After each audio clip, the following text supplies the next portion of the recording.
La mañana estaba gris, como casi todos los sábados desde hacía 2 años. Entre las lápidas mojadas por la llovizna, una mujer de rodillas limpiaba con cuidado una piedra fría, donde 3 nombres estaban grabados: Tomás Ramírez, Mateo Ramírez y Jorge Ramírez. Ella era Verónica, y su voz temblaba cuando susurraba: «Mis niños». «Mamá está aquí otra vez». Dejó un ramo de flores blancas y respiró hondo. El olor a tierra húmeda la envolvía, mezclado con el silencio que duele. Llevaba 2 años haciendo lo mismo. 2 años conversando con el viento, con las piedras, con la ausencia. Era su ritual, su manera de seguir viva. Ese día, sin embargo, algo se sentía distinto. El cementerio estaba casi vacío, pero Verónica notó unos pasos detrás de ella. Se giró y vio a un niño flaco, con la ropa sucia y los zapatos gastados. Tenía unos 10 años, quizá menos. Sus ojos grandes la miraban con curiosidad y algo de miedo. «¿Estás bien, hijo?», preguntó ella con ternura. El niño dudó unos segundos antes de hablar. «Señora, esos niños, los que están ahí», señaló la lápida. «Tomás y Mateo. Ellos viven en mi edificio». El corazón de Verónica se detuvo. Por un segundo pensó que no había escuchado bien. «¿Qué dijiste?» «Que viven en mi edificio», repitió el chico, más seguro esta vez. «Yo juego con ellos a veces. El papá no los deja salir mucho, pero sí, son ellos». Verónica se quedó sin voz. El viento sopló y las flores cayeron sobre el suelo. Sintió que el mundo giraba lento, como si todo se desmoronara alrededor. «No puede ser», murmuró. El niño bajó la cabeza, inseguro. «No quería asustarla, señora, pero ellos viven ahí. Yo los he visto». «¿Dónde?», preguntó ella casi sin aire. «En un edificio verde, cerca de la central de autobuses, por la calle Juárez». Por un momento, Verónica no supo si gritar o llorar. Durante 2 años había hablado con esas piedras, convencida de que debajo de ellas descansaban sus hijos. Y ahora un niño desconocido le decía que estaban vivos. Todo dentro de ella se quebró. El chico la observaba, nervioso. «¿Está bien, señora?», preguntó. Ella no respondió. Solo apretó el pañuelo con el que limpiaba la lápida y dio un paso atrás, tambaleándose. Tenía la mirada perdida. El cementerio giraba a su alrededor, pero solo una frase resonaba en su cabeza: «Viven en mi edificio». Si esta historia ya te está tocando el corazón, suscríbete al canal y cuéntame desde qué ciudad nos estás viendo. Verónica respiró hondo e intentó recuperar el control. «¿Cómo sabes sus nombres?», preguntó con la voz temblorosa. «Porque el papá los llama así», respondió el niño. «Y uno de ellos, el mayor, me dijo una vez que su mamá se había muerto». Esa frase fue como un puñal. Verónica sintió que las piernas le fallaban y cayó de rodillas frente a la tumba vacía. «¿Muerta?». Su hijo había dicho que su mamá estaba muerta. El mundo parecía una broma cruel. Miró otra vez la lápida. Los nombres grabados, las fechas, todo. Recordó el día del entierro, los sollozos, las manos que la sostenían mientras el féretro bajaba a la tierra. Recordó el olor a humo, los papeles del forense, las firmas. Todo había sido real. ¿O no? «¿Dónde queda ese edificio?», volvió a preguntar. «Por la central de autobuses vieja», dijo el niño. «Uno verde. Yo vivo en el segundo piso. Ellos, en el tercero». «¿Y el papá? ¿Cómo es?». «Raro», respondió. «Casi nunca sale. A veces grita, otras llora. Pero sí, son ellos». Verónica se quedó mirando al vacío. El corazón le latía tan fuerte que podía oírlo. El niño dio un paso atrás, incómodo. «Tengo que irme», dijo. Ella asintió sin mirarlo. Cuando el pequeño se perdió entre las tumbas, Verónica siguió allí, inmóvil. La lluvia se intensificó, mojándole el cabello, pero no se movió. Sus pensamientos eran un torbellino. Si lo que aquel niño decía era cierto, ¿qué había enterrado? ¿Quién estaba en esos ataúdes? Se llevó las manos al rostro. 2 años de luto, 2 años de flores, 2 años de lágrimas. Y ahora todo se derrumbaba. Miró el cielo gris. No sabía si rezar o maldecir. El viento soplaba con fuerza, como si el mundo intentara decirle algo que no quería escuchar. Tomó su bolso con manos temblorosas y caminó hacia la salida del cementerio. Cada paso era un golpe de realidad. Recordó aquella madrugada del accidente, el teléfono sonando, la voz de un desconocido del servicio médico forense, fría y mecánica, diciéndole que su esposo y sus 2 hijos habían muerto en un choque en la autopista a Tepic. Recordó cómo firmó los papeles sin mirar, porque el horror era demasiado. Cómo abrazó ataúdes cerrados, convencida de que dentro estaban sus niños. Cómo su vida perdió todo color después de eso. Y ahora un niño callejero venía a arrancarla de ese infierno de una sola frase. Salió del cementerio con la ropa empapada, el rostro pálido. Pidió un taxi, pero sus palabras eran incoherentes. «¿A dónde, señora?», preguntó el conductor. Ella dudó. No podía decirlo en voz alta, porque decirlo era admitir que creía en algo imposible. Pero finalmente lo hizo. «A la central de autobuses, por favor». El auto arrancó. Verónica miró por la ventana el cielo cubierto. Su reflejo en el vidrio la asustó. Ojeras, mirada vacía, la piel como papel. En su mente, las imágenes del pasado se mezclaban con las palabras del niño. «Viven en mi edificio. Su mamá está muerta». Apretó los puños. Si era una broma cruel, alguien pagaría. Si era verdad, el universo acababa de devolverle el aliento. El taxi avanzaba lento por las calles mojadas. El conductor intentó hablar, pero ella no respondió. Su mente estaba en otro lugar, repasando cada detalle de aquel accidente. El coche incendiado, los documentos, los cuerpos irreconocibles. Nunca los vio. Nunca los vio con sus propios ojos. Solo firmó. Y creyó. Ahora, por primera vez en 2 años, una chispa de duda encendía su pecho, y esa chispa se convertía en fuego. Cuando el taxi se detuvo frente a la vieja central de autobuses, Verónica bajó sin decir palabra.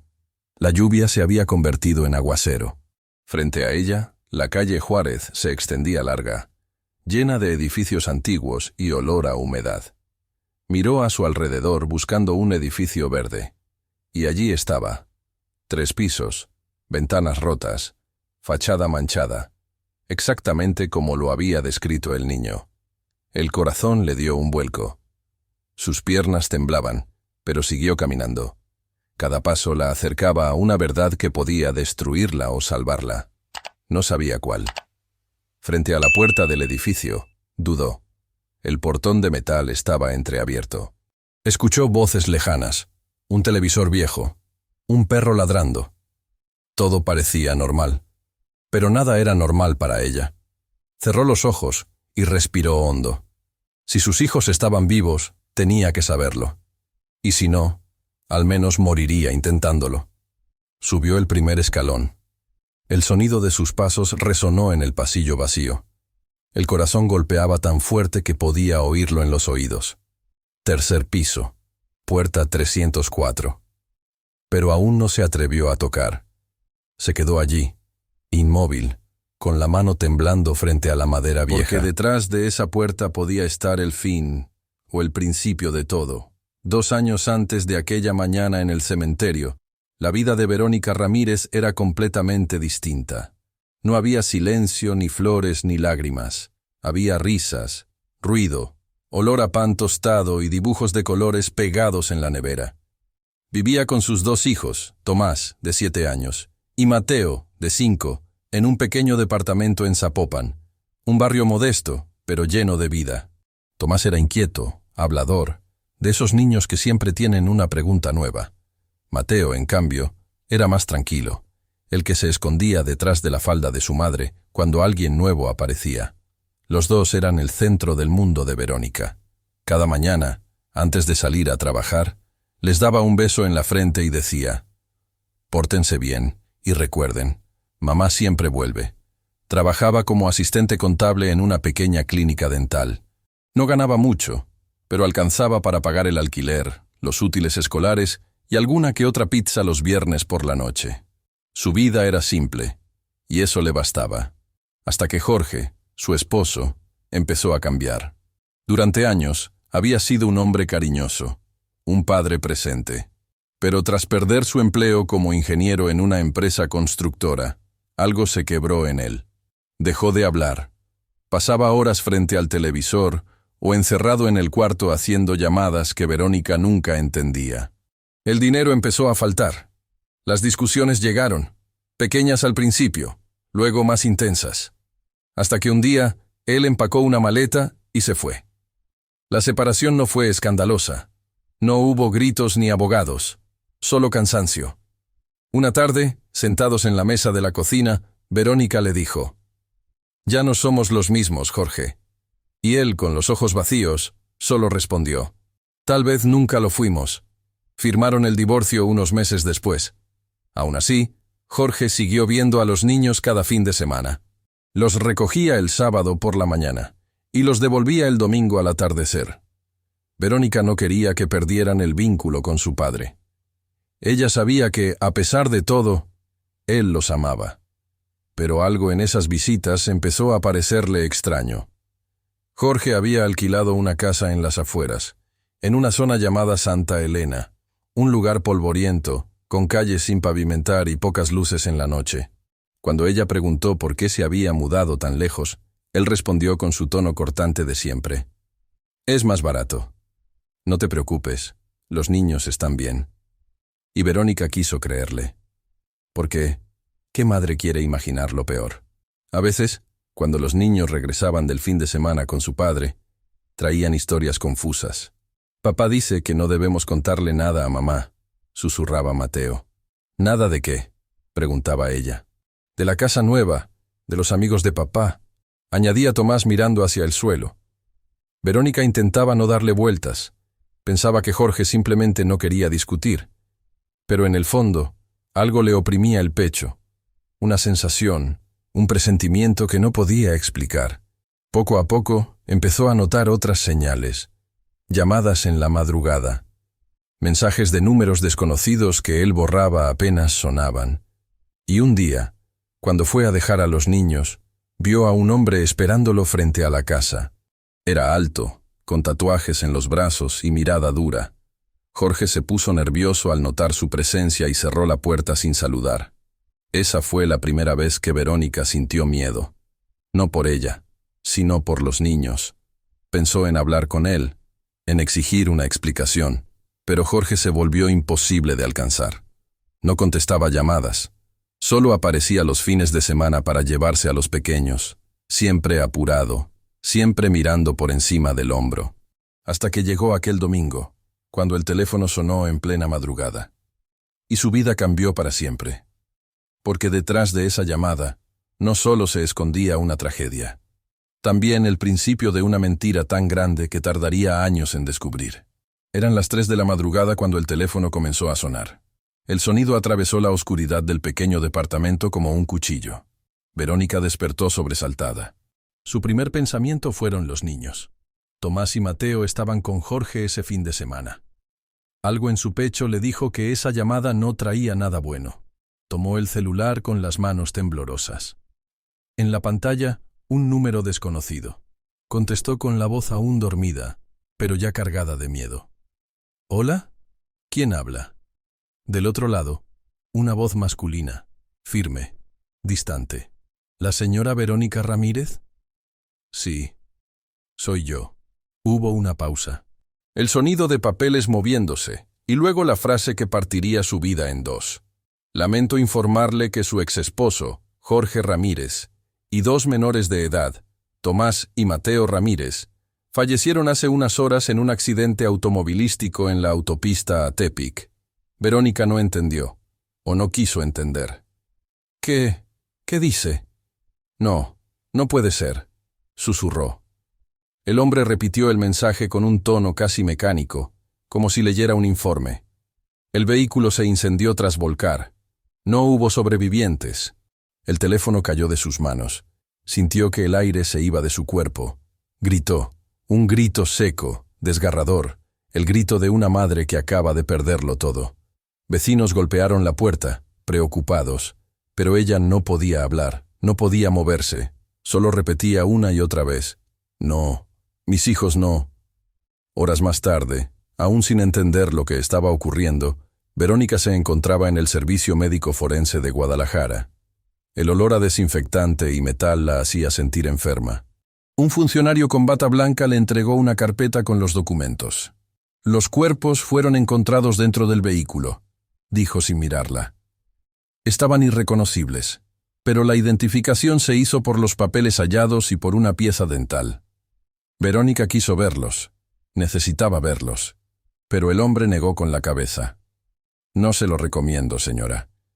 Están muy dañados». Ella cerró los ojos y asintió.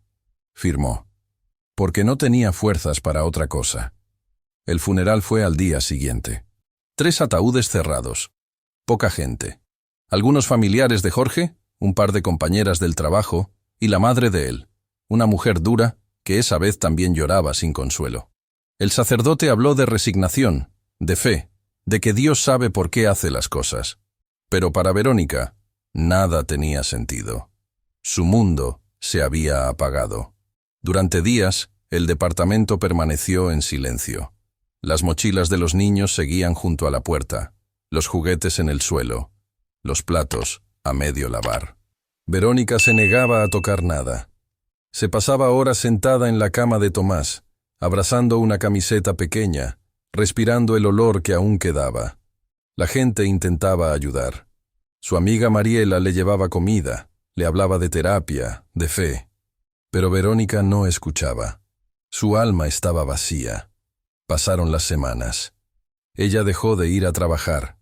No podía concentrarse, no podía fingir normalidad. Dejó la universidad que había empezado por las noches y apenas salía de casa.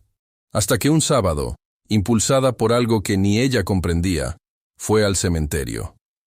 Llevó flores frescas, colocó las fotos de los niños en pequeños marcos al pie de la lápida, y se quedó allí, horas, hablándoles como si aún pudieran escucharla. «Hola, mis amores. Mamá vino otra vez». Sus ojos se llenaron de lágrimas.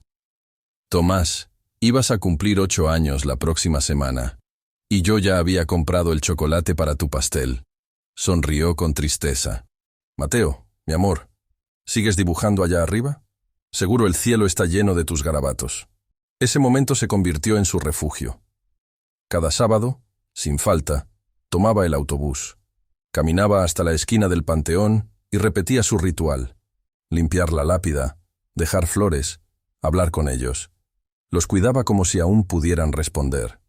La gente empezó a reconocerla. Ahí va la señora de los niños. Nunca faltaba a la cita con sus muertos. Y así pasó un año, y luego otro. El tiempo no curaba nada, solo hacía que el dolor cambiara de forma. Ya no era un grito, era un silencio constante. Hasta que aquel sábado, 2 años después del accidente, todo cambió. El día en que un niño con la ropa sucia apareció entre las tumbas y le dijo que sus hijos seguían vivos. Esa simple frase iba a arrancarla de su tumba emocional. Iba a romper cada certeza, cada lágrima, cada oración que había pronunciado en ese lugar. Y lo que Verónica descubriría después haría temblar los cimientos de todo lo que creía conocer sobre el amor, la verdad y el miedo. Si esta historia te está llegando al corazón, suscríbete al canal y cuéntame desde qué ciudad nos estás viendo, porque lo que viene ahora te dejará sin aliento. El sol caía fuerte sobre las lápidas del Cementerio General de Guadalajara. Era sábado, el mismo día, la misma hora de siempre. Verónica caminaba entre las tumbas con un ramo de lirios blancos en la mano. No esperaba nada distinto. Desde hacía 2 años, su vida era un círculo cerrado. Casa, cementerio, silencio. Se arrodilló frente a la lápida y empezó a limpiar las letras.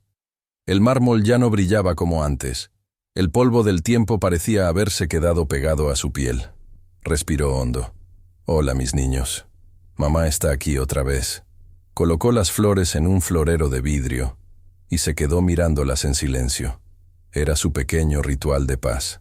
Allí, Entre la muerte y el recuerdo, sentía que aún podía hablarles, hasta que escuchó pasos detrás, lentos, irregulares. «¿Señora?», dijo una voz infantil. Verónica giró despacio. Frente a ella estaba un niño de unos 10 años. Tenía el cabello despeinado, la ropa sucia, los zapatos rotos. Parecía uno de esos chicos que venden chicles cerca de la terminal de autobuses. Sus ojos grandes y oscuros la miraban con una mezcla de respeto y curiosidad. «¿Sí, hijo? ¿Te pasa algo?», preguntó ella sorprendida. El niño bajó la mirada como si dudara en hablar. Luego señaló la lápida. «Esos niños, Tomás y Mateo, yo los conozco». Verónica sintió un escalofrío recorrerle la espalda. «¿Qué dijiste?». «Que los conozco», repitió él con más seguridad. «Viven en mi edificio». El silencio se volvió pesado. El viento detuvo las hojas, y hasta el canto de los pájaros pareció apagarse. Verónica lo miró sin entender.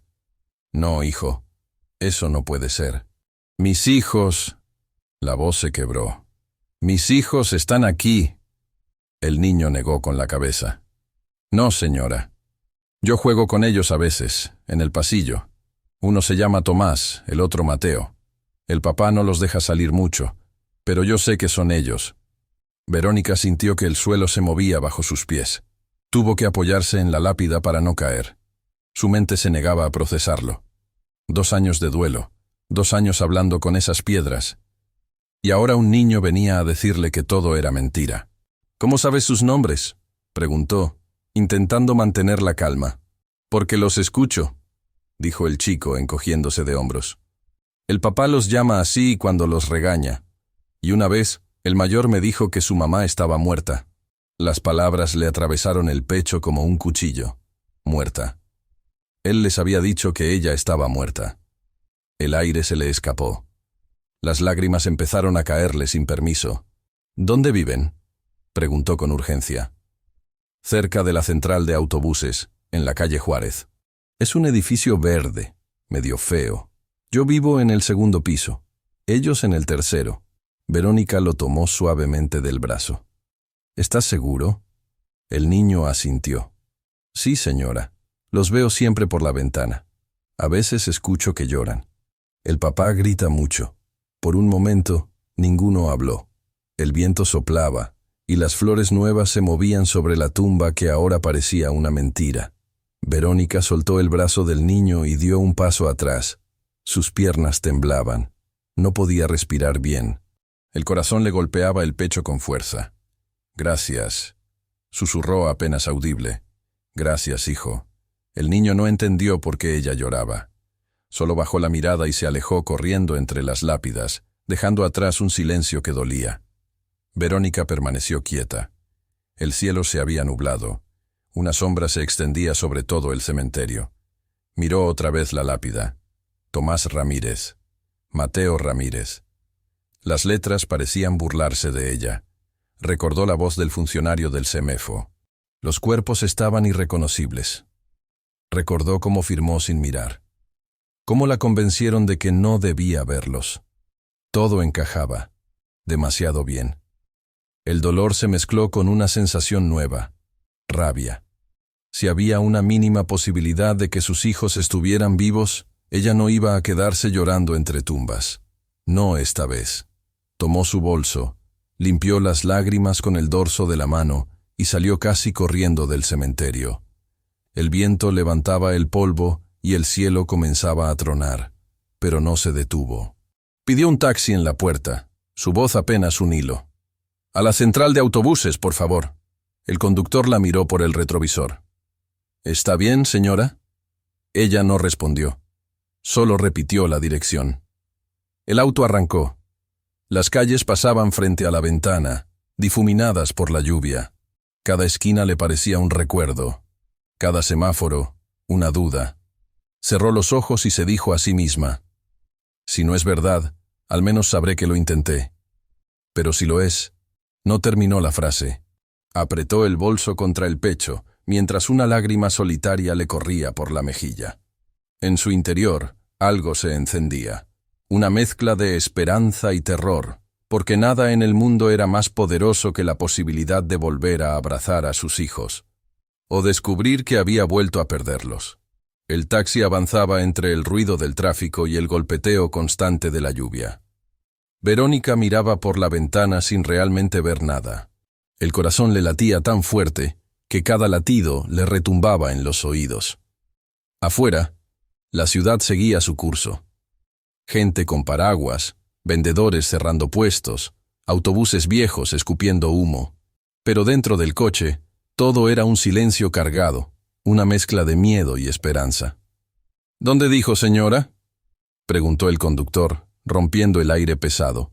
Por la calle Juárez, un edificio verde, cerca de la central de autobuses. El hombre asintió y siguió conduciendo.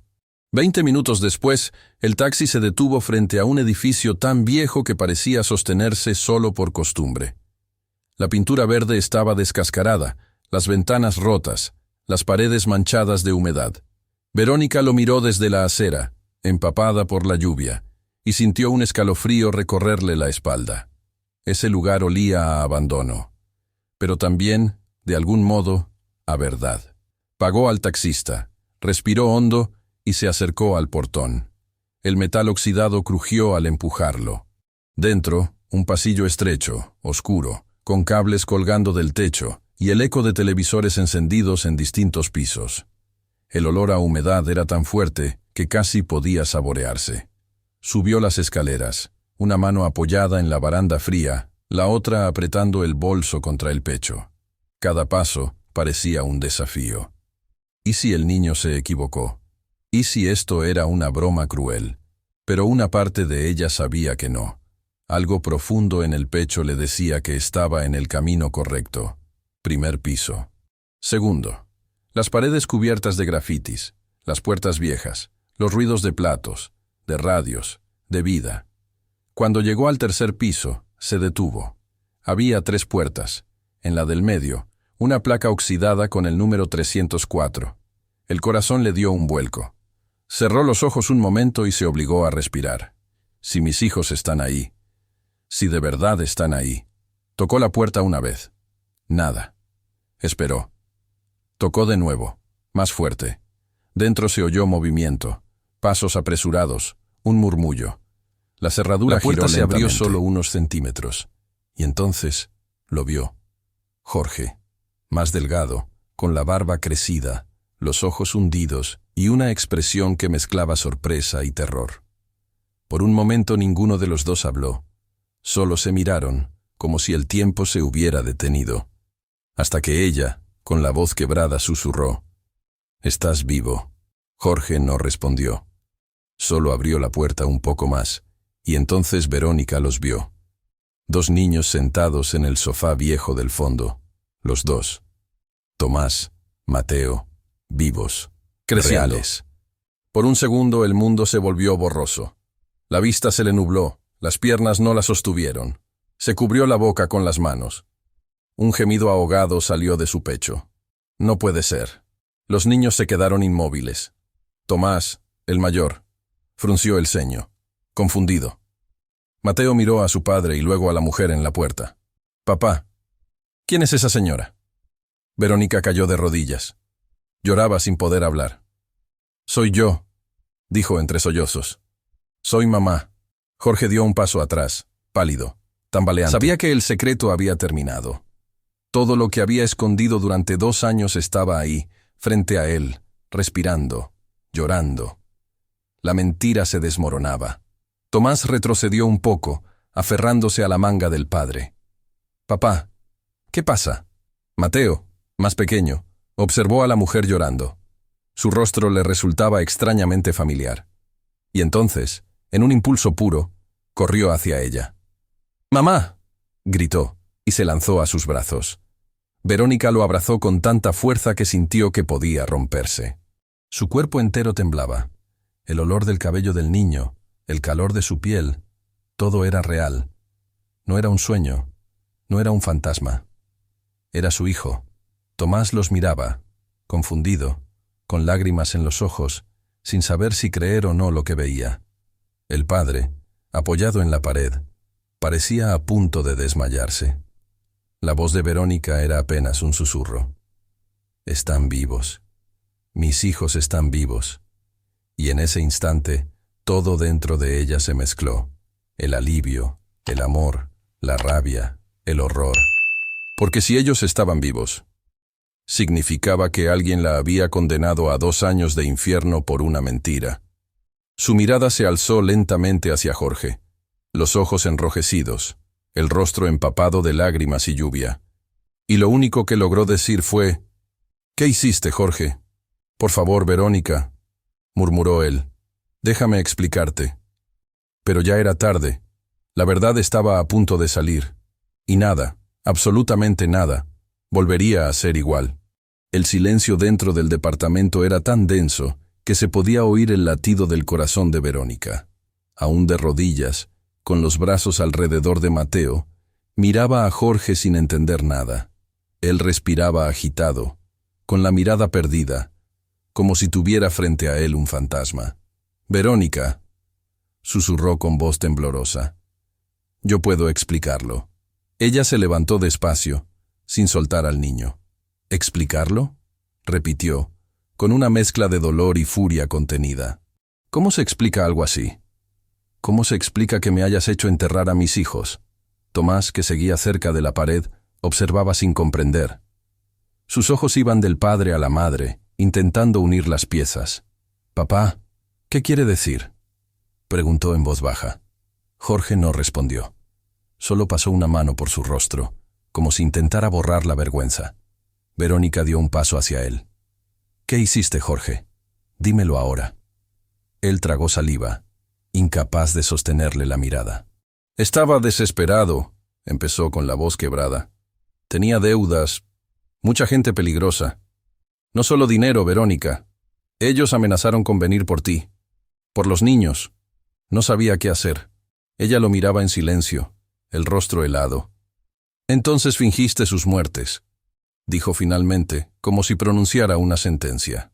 Jorge asintió con la cabeza, los ojos húmedos. «Un hombre me ofreció ayuda. Alguien que trabajaba en el CEMEFO. Dijo que podía conseguir papeles, informes, cuerpos sin identificar. Todo. Solo tenía que pagar». Verónica se cubrió la boca con las manos. Recordó las palabras del funcionario aquel día, los documentos que firmó, las advertencias para no mirar los cuerpos. Todo coincidía. «Así que compraste una tragedia», dijo, con voz fría. «Yo solo quería salvarlos», respondió él dando un paso hacia ella. «Si te decía la verdad, habrías intentado denunciarme. Habrías arruinado todo. Tenía que desaparecer». Mateo lo miraba sin entender. Tomás, en cambio, dio un paso al frente. «Nos mentiste», le gritó al padre. «¿Nos dijiste que mamá había muerto?». Jorge cerró los ojos. «Tuve que hacerlo, hijo. Era la única manera. Si ellos sabían que Verónica estaba viva, iban a buscarla. Yo los estaba protegiendo». Verónica soltó un suspiro entrecortado. «¿Protegerlos? Los encerraste aquí como prisioneros», exclamó, señalando el departamento oscuro, las ventanas selladas con cortinas viejas. «No podían salir», gritó ella. «No iban a la escuela. Los escondiste del mundo». Jorge alzó la voz, desesperado. «Tú no entiendes. Me estaban siguiendo. Recibía amenazas cada semana. Tuve que cambiar de nombre, dejar el trabajo, cortar todo contacto. Si me veían con ellos, los habrían matado». Verónica temblaba de rabia. «Y decidiste matarme tú, aunque fuera en papel». Jorge se derrumbó en el sofá, hundiendo la cara entre las manos. No sabía qué más hacer. «Podías haber confiado en mí», dijo ella, la voz rota. «Podías haberme dicho la verdad, pero preferiste condenarme a vivir 2 años creyendo que mis hijos estaban muertos». El llanto de Mateo llenó la habitación. Tomás se acercó a su madre y la abrazó. «Mamá, no llores». Ella lo sostuvo con fuerza, acariciándole el cabello, intentando no quebrarse del todo. «Los niños no son tuyos para esconderlos, Jorge», dijo, más serena pero firme. «No tenías derecho. Solo quería mantenerlos vivos», repitió él en un susurro. Y lo hiciste destruyéndonos a todos. Por un instante, solo se escuchó la lluvia golpeando las ventanas. Verónica los observó. Los dos niños abrazados, el hombre encogido en la sombra. Era una escena triste, rota. «¿Qué piensas hacer ahora?», preguntó él, apenas audible. Verónica lo miró fijamente. «Voy a arreglar lo que tú destruiste». Tomó su bolso del suelo, buscó el celular. El gesto fue suficiente para que Jorge se levantara de golpe. «¿Qué vas a hacer?». «Llamar a la policía». Él se acercó, suplicante. «Por favor, Verónica, no lo hagas. Van a pensar que soy un criminal». Ella lo miró con dureza.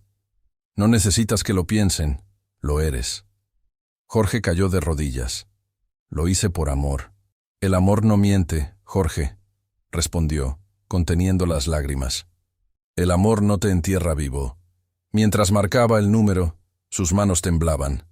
Pero esta vez no era por miedo. Era porque, por fin, después de 2 años de oscuridad, estaba haciendo lo correcto. Afuera, un trueno sacudió el cielo. Y dentro de aquel apartamento olvidado, el pasado, por fin, estaba a punto de rendir cuentas. Verónica marcó el número con los dedos temblorosos. El sonido del tono retumbaba en su oído como un martillo. Jorge la miraba desde el suelo, con los ojos rojos, suplicantes. «Por favor, Verónica, no lo hagas, no me lleves preso, no frente a ellos». Pero ella no bajó el teléfono. Miró a sus hijos, abrazados en un rincón, confundidos, con miedo, sin entender del todo qué estaba pasando. Tomás respiraba rápido. Mateo lloraba en silencio. Verónica sintió que el corazón se le partía otra vez, pero ya no podía retroceder. «Durante 2 años creí que estaban muertos», dijo en voz baja, casi para sí misma. «Yo los salvé», interrumpió Jorge desesperado. «Tienes que entenderlo». «No», respondió ella, firme. «Los salvaste del peligro, sí, pero los mataste de otra forma. Los condenaste a vivir escondidos, a crecer sin escuela, sin amigos, sin su madre». El operador del otro lado de la línea respondió. «Emergencias. ¿Cuál es su situación?». Verónica respiró hondo y contestó. «Necesito una patrulla en el edificio verde de la calle Juárez, número 304, 3er piso. Hay un hombre que fingió su muerte y la de mis hijos. Está aquí conmigo».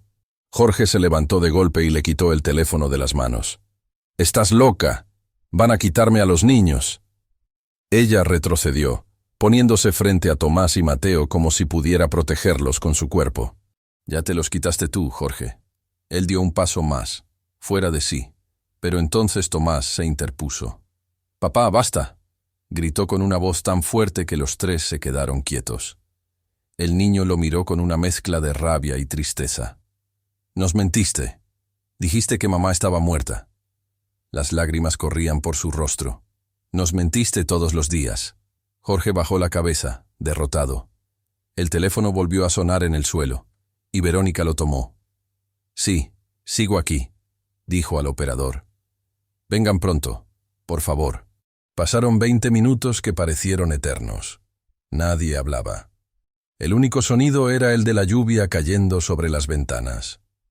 Mateo se quedó dormido en el regazo de su madre, agotado. Tomás, sentado a su lado, sostenía su mano con fuerza, como si temiera que ella desapareciera otra vez. Cuando el timbre sonó, Jorge se levantó lentamente, sus hombros hundidos, los ojos vacíos. Sabía que había perdido. 2 agentes uniformados entraron al departamento. Uno de ellos le pidió su identificación. Él no dijo nada. Solo levantó las manos. Verónica lo observó mientras lo esposaban. Por un instante, sintió un nudo en la garganta. Aquel hombre, el padre de sus hijos, que alguna vez la había hecho reír, ahora se veía como un extraño. Un hombre roto por sus propias decisiones. Antes de cruzar la puerta, Jorge se giró hacia ella. «Yo solo quería protegerlos». Ella lo interrumpió suavemente, sin rencor. «Proteger no es esconder. Proteger es enseñar a amar sin miedo». La puerta se cerró detrás de él. El eco del cerrojo pareció sellar una historia de 2 años de sombras. Tomás rompió a llorar. Verónica lo abrazó con fuerza, apretando también a Mateo contra su pecho. Los tres se quedaron así, en silencio, sintiendo por primera vez que el peso del pasado comenzaba a soltar su presa. Afuera, las sirenas se alejaban lentamente entre la lluvia. Dentro del departamento quedaba el olor agrio del miedo y la primera chispa de libertad. Si esta historia te está conmoviendo, suscríbete al canal y cuéntame desde qué ciudad nos estás viendo, porque lo que ocurrirá después mostrará que, incluso después del dolor más profundo, el corazón puede volver a latir con esperanza. Las horas siguientes fueron un torbellino. Verónica no recordaba con claridad cada detalle. Solo flashes, imágenes sueltas, las sirenas, los vecinos asomándose, el llanto de Mateo, la mirada perdida de Tomás. Y Jorge, esposado, con el rostro cubierto de vergüenza, mientras los agentes lo llevaban al patrullero bajo la lluvia. El edificio entero murmuraba. Las luces se encendían detrás de las cortinas, las sombras se movían. Ella sentía las miradas sobre su espalda, pero no le importaba. Solo podía pensar en una cosa. Sus hijos estaban vivos. En la comisaría los oficiales la escucharon con atención. Tomaron su declaración completa, registraron las fechas, los documentos falsificados, el supuesto accidente. Uno de ellos, un hombre de unos 50 años con expresión cansada, le dijo con tono grave: «Señora, esto es grave.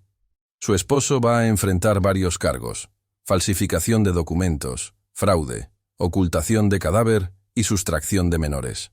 Verónica bajó la cabeza. No había satisfacción en su rostro, solo agotamiento. Había esperado tanto tiempo por respuestas que, ahora que las tenía, todo dolía el doble.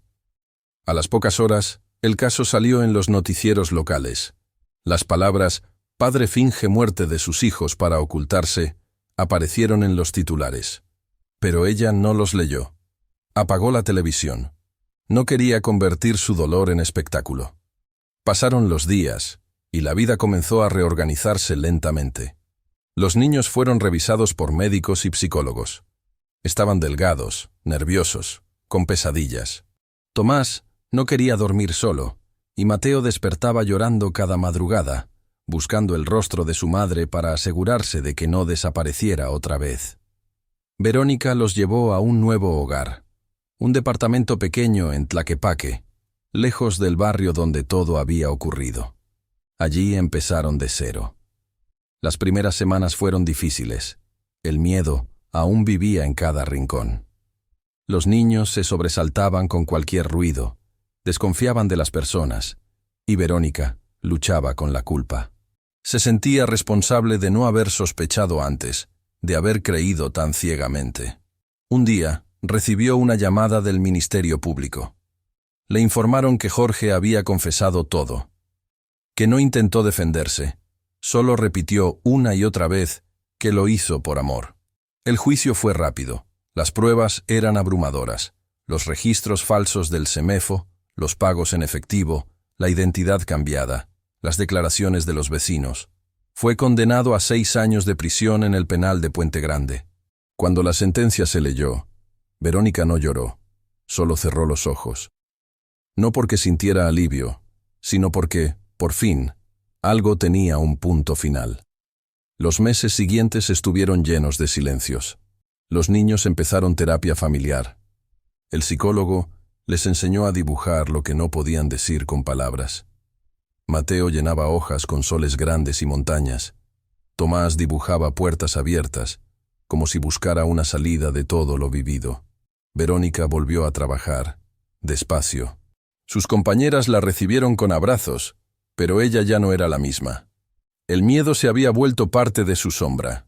Sin embargo, en cada sonrisa de sus hijos, encontraba el valor para seguir.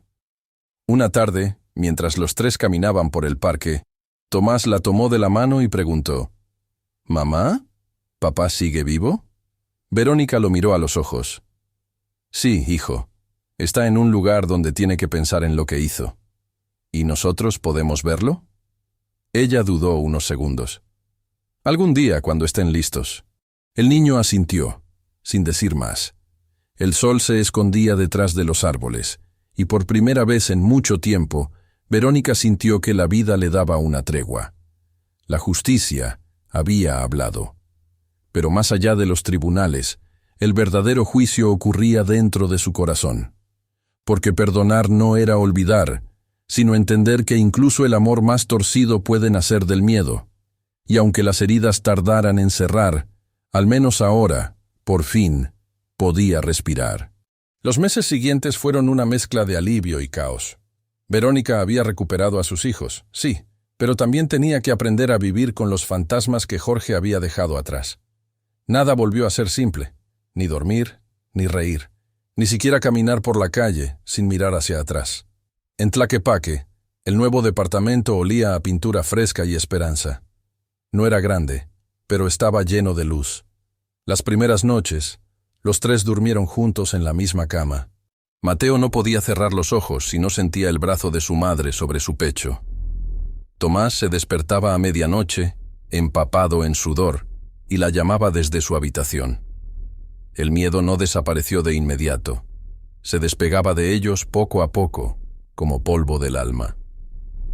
Verónica intentaba construir una rutina, despertarlos temprano, preparar el desayuno, llevarlos a la escuela nueva.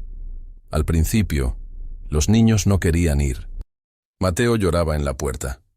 Tomás, en silencio, miraba a los otros niños jugar sin atreverse a acercarse. Habían pasado demasiado tiempo encerrados, sin amigos, sin ruido, sin risas. El mundo les resultaba demasiado grande. Verónica habló con la psicóloga de la escuela. Le explicó lo que habían vivido, las noches de encierro, las mentiras. La psicóloga la escuchó con atención y le dijo: «Lo más importante ahora no es que aprendan rápido, sino que vuelvan a confiar. Con el tiempo, las heridas se curan cuando la verdad se vuelve costumbre». Así lo hizo.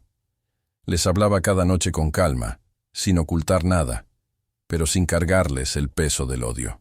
«Papá se equivocó», les decía, pero eso no significa que no los amara. Los niños escuchaban en silencio. No la interrumpían. A veces lloraban. Otras veces, solo la abrazaban.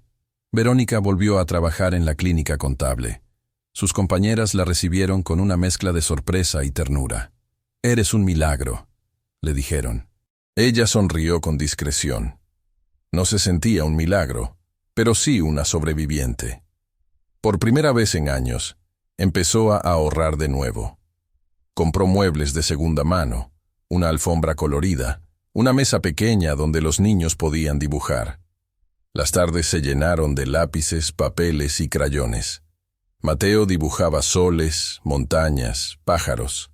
Tomás, en cambio, siempre dibujaba puertas abiertas, caminos, trenes.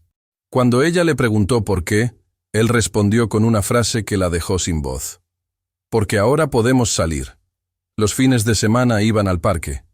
Verónica los veía correr y sentía que, por primera vez, el aire no le dolía. Las risas de los niños eran distintas. Ya no eran inocentes, pero sí más fuertes. Habían conocido el miedo, y aún así volvían a reír. Eso era una forma de valentía. A veces, cuando el silencio de la noche la alcanzaba, Verónica pensaba en Jorge, en lo que habría sido de él en prisión, en cómo pasaría los días. No sentía odio, pero tampoco compasión. Sentía una especie de resignación tranquila. Había amado a un hombre que eligió mentir, y esa mentira casi los destruyó a todos. Pero ella había elegido sobrevivir, y sus hijos, crecer. Poco a poco, la vida empezó a parecerse otra vez a la vida. El miedo se convirtió en precaución, el dolor en memoria, las risas en una promesa. Una tarde, mientras caminaban de regreso del colegio, Mateo le preguntó: «Mamá, ¿crees que papá va a cambiar?» Verónica se quedó pensando. «Eso solo lo sabe Dios, hijo, pero espero que sí». Tomás miró el cielo y dijo con una madurez que no correspondía a su edad: «Si cambia, tal vez un día pueda volver, pero ya no será el mismo papá». Verónica lo miró y sintió una mezcla de orgullo y tristeza. Su hijo había aprendido demasiado pronto lo que significaba perder la inocencia. Esa noche, mientras los niños dormían, ella escribió en un cuaderno nuevo: «Hoy no lloré, no porque no duela, sino porque ya entendí que seguir viviendo también es una forma de justicia». Apagó la luz, respiró profundo y por primera vez en 2 años durmió sin pesadillas.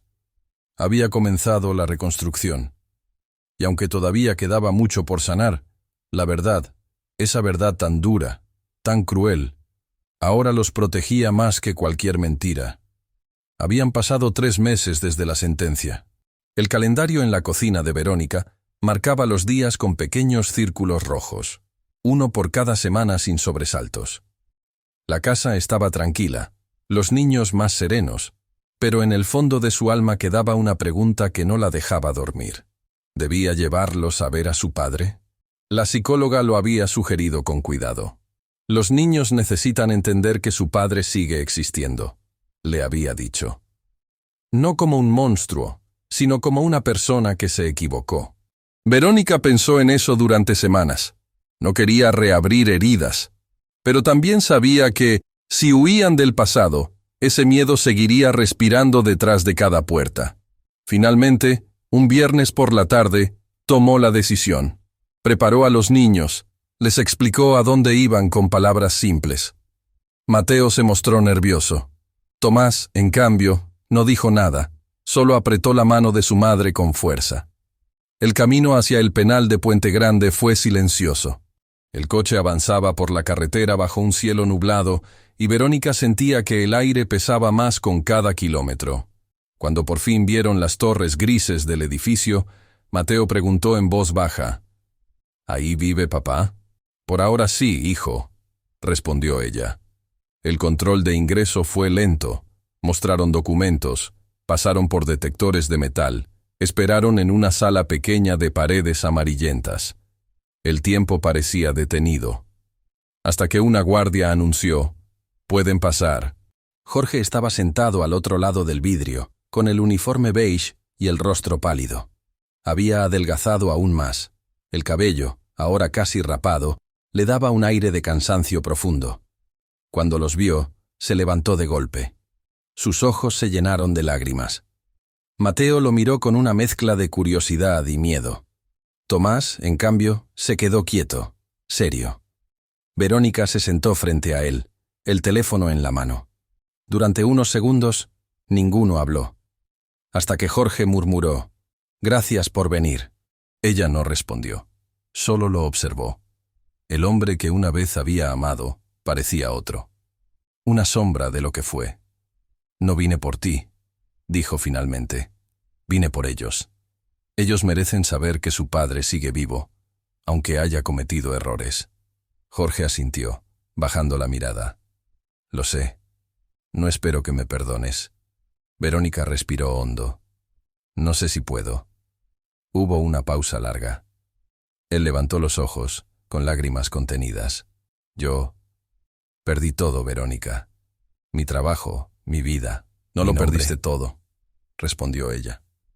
«Los niños siguen siendo tuyos, pero ahora están aprendiendo a vivir sin miedo, y eso no te lo debo a ti». Jorge apretó el teléfono con fuerza. «¿Preguntan por mí?» «A veces». Tomás bajó la mirada. Mateo, tímido, levantó la mano y la apoyó sobre el vidrio. Jorge hizo lo mismo. Sus dedos quedaron separados por unos milímetros de distancia, pero para el niño, ese gesto bastó. Una lágrima resbaló por la mejilla de Verónica. «Papá, ¿vas a salir algún día?», preguntó Mateo. «Sí, hijo. Pero tengo que quedarme aquí un tiempo, para aprender de mis errores». El niño asintió sin comprender del todo. Tomás, en cambio, habló con voz firme. «Si sales, no vuelvas a mentirnos». Jorge lo miró con orgullo y tristeza. «No volveré a hacerlo, te lo prometo». El guardia anunció que el tiempo había terminado. Verónica se levantó. Jorge la miró una última vez. «Gracias por cuidarlos», dijo con un hilo de voz. «Por ser la madre que yo no supe ser como padre». Ella no contestó. Solo asintió levemente y se fue. De regreso a casa, nadie habló. Pero el silencio ya no era el mismo. No pesaba. Era un silencio que descansaba, que cerraba una herida. Esa noche, después de acostar a los niños, Verónica salió al balcón. El cielo estaba despejado y la luna se reflejaba sobre los techos de la ciudad. Pensó en todo lo vivido, en el miedo, en la pérdida, en el reencuentro, y comprendió algo que nunca antes había entendido del todo. Perdonar no era justificar, ni olvidar, era soltar. Soltar el dolor, el rencor, las preguntas sin respuesta. Respiró hondo. Por primera vez, el aire no dolía. Cerró los ojos y dejó que una lágrima cayera, no de tristeza, sino de alivio. Su historia no había terminado mal. Había terminado humana. 2 años pasaron desde aquella visita al penal. El tiempo, lento pero constante, fue cerrando las heridas que parecían imposibles de sanar. Verónica había aprendido a vivir con la verdad, y la verdad, aunque dura, se volvió su aliada. El nuevo hogar en Tlaquepaque ya no olía a pasado. Ahora olía a pan recién hecho, a lápices de colores y a las risas de los niños. En las paredes, donde antes había silencio, colgaban dibujos, montañas, soles, puertas abiertas, árboles con raíces firmes. La casa respiraba vida. Tomás había cumplido 10 años. Más alto, más maduro, con esa mezcla de niño y hombrecito que asoma demasiado pronto en los que han conocido el dolor. Jugaba fútbol en un equipo del barrio y soñaba con ser portero. Sus reflejos eran tan buenos como su determinación. Cada vez que ganaba un partido, miraba a la tribuna, donde Verónica lo alentaba con una sonrisa. Y aunque él fingía no emocionarse, por dentro sentía que esa mirada lo protegía de todo. Mateo, con 8 años, era diferente. Callado, creativo, siempre dibujando. Su maestra decía que tenía talento. A veces pintaba escenas del pasado, una casa oscura, una mujer llorando, una puerta abierta. Pero luego añadía flores, sol, ventanas con luz. Cuando Verónica le preguntó por qué, él respondió: «Porque ahora la casa tiene sol, mamá». Ella lo abrazó fuerte. Había pasado tanto tiempo soñando con escucharlos reír así, que aún hoy cada carcajada le parecía un regalo. Verónica también había cambiado. Terminó la carrera que había dejado inconclusa y consiguió un mejor trabajo en una oficina contable. Ya no vivía al día. Incluso empezó a ahorrar para cumplir un sueño: llevar a los niños al mar. Ninguno de los dos lo conocía. Decía que el océano tenía algo de perdón, una forma de borrar lo viejo con cada ola. En esos años, Jorge siguió en prisión.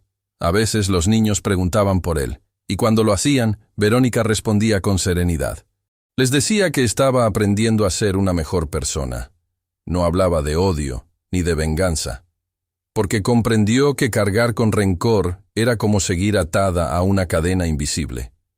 Una tarde de domingo, mientras doblaba ropa, recibió una carta. El sobre llevaba el sello del penal. El corazón le dio un vuelco. Se sentó. Lo abrió con manos temblorosas y leyó: «Verónica, sé que no merezco tus palabras, pero necesitaba escribirte. No pasa un solo día sin que piense en lo que hice. El miedo me volvió cobarde y mi cobardía destruyó todo lo que amaba. No quiero que los niños crezcan odiándome, sino entendiendo que el miedo también puede curarse. Si alguna vez puedes perdonarme, no será por mí, sino por ellos. Jorge». Verónica se quedó mirando la carta largo rato. No lloró. Solo sintió una calma extraña, como si el pasado, al fin, encontrara su lugar. Guardó la carta en una caja de madera junto a fotos antiguas, los primeros dibujos de los niños y el rosario que siempre llevaba al cementerio. Porque sí, nunca volvió allí. Después de encontrar a sus hijos, no tuvo necesidad. Las flores que antes dejaba sobre las tumbas ahora las plantaba en el jardín de casa. Y cada sábado, cuando regaba las macetas con Tomás y Mateo, decía en voz baja: «El amor no se entierra, solo cambia de forma». El barrio la conocía como la señora de la sonrisa triste. Pero quienes la trataban de cerca sabían que ya no había tristeza en esa sonrisa, sino fuerza. Una fortaleza que no gritaba, pero que se notaba en cada mirada, en cada gesto. Una mañana, Mientras preparaba café, el teléfono sonó. Era la trabajadora social del penal. Señora Ramírez, el señor Jorge ha obtenido la libertad anticipada por buena conducta. Verónica respiró hondo. No se sorprendió. Sabía que ese día llegaría. Colgó el teléfono y miró por la ventana. El sol iluminaba las plantas del balcón. Por un momento, pensó en ir a verlo. Pero enseguida entendió que no hacía falta. No porque lo odiara, sino porque ya lo había perdonado en silencio. Mucho antes de esa llamada. Aquella noche, cenaron juntos los tres, como una familia nueva, distinta, pero completa a su manera. Tomás contó que su equipo había ganado el partido. Mateo mostró un dibujo, el mar, un sol enorme y 3 figuras caminando juntas. «Somos nosotros, mamá», dijo. Verónica lo miró y sonrió. «Sí, hijo, y esta vez nada nos separará». El viento entraba por la ventana, moviendo las cortinas como olas suaves. Verónica cerró los ojos y pensó en todo lo que había aprendido. Que el amor verdadero no es el que promete no fallar, sino el que sobrevive al desastre.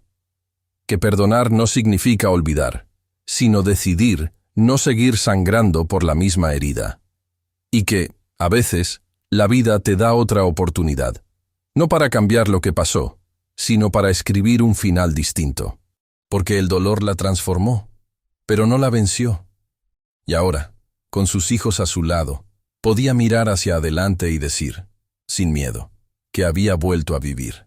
Si esta historia te tocó el corazón, suscríbete al canal. Déjame un comentario contándome desde qué ciudad nos estás viendo y haz clic en la próxima historia que aparecerá en tu pantalla. Porque en este canal, cada historia tiene algo que sanar y algo que enseñar.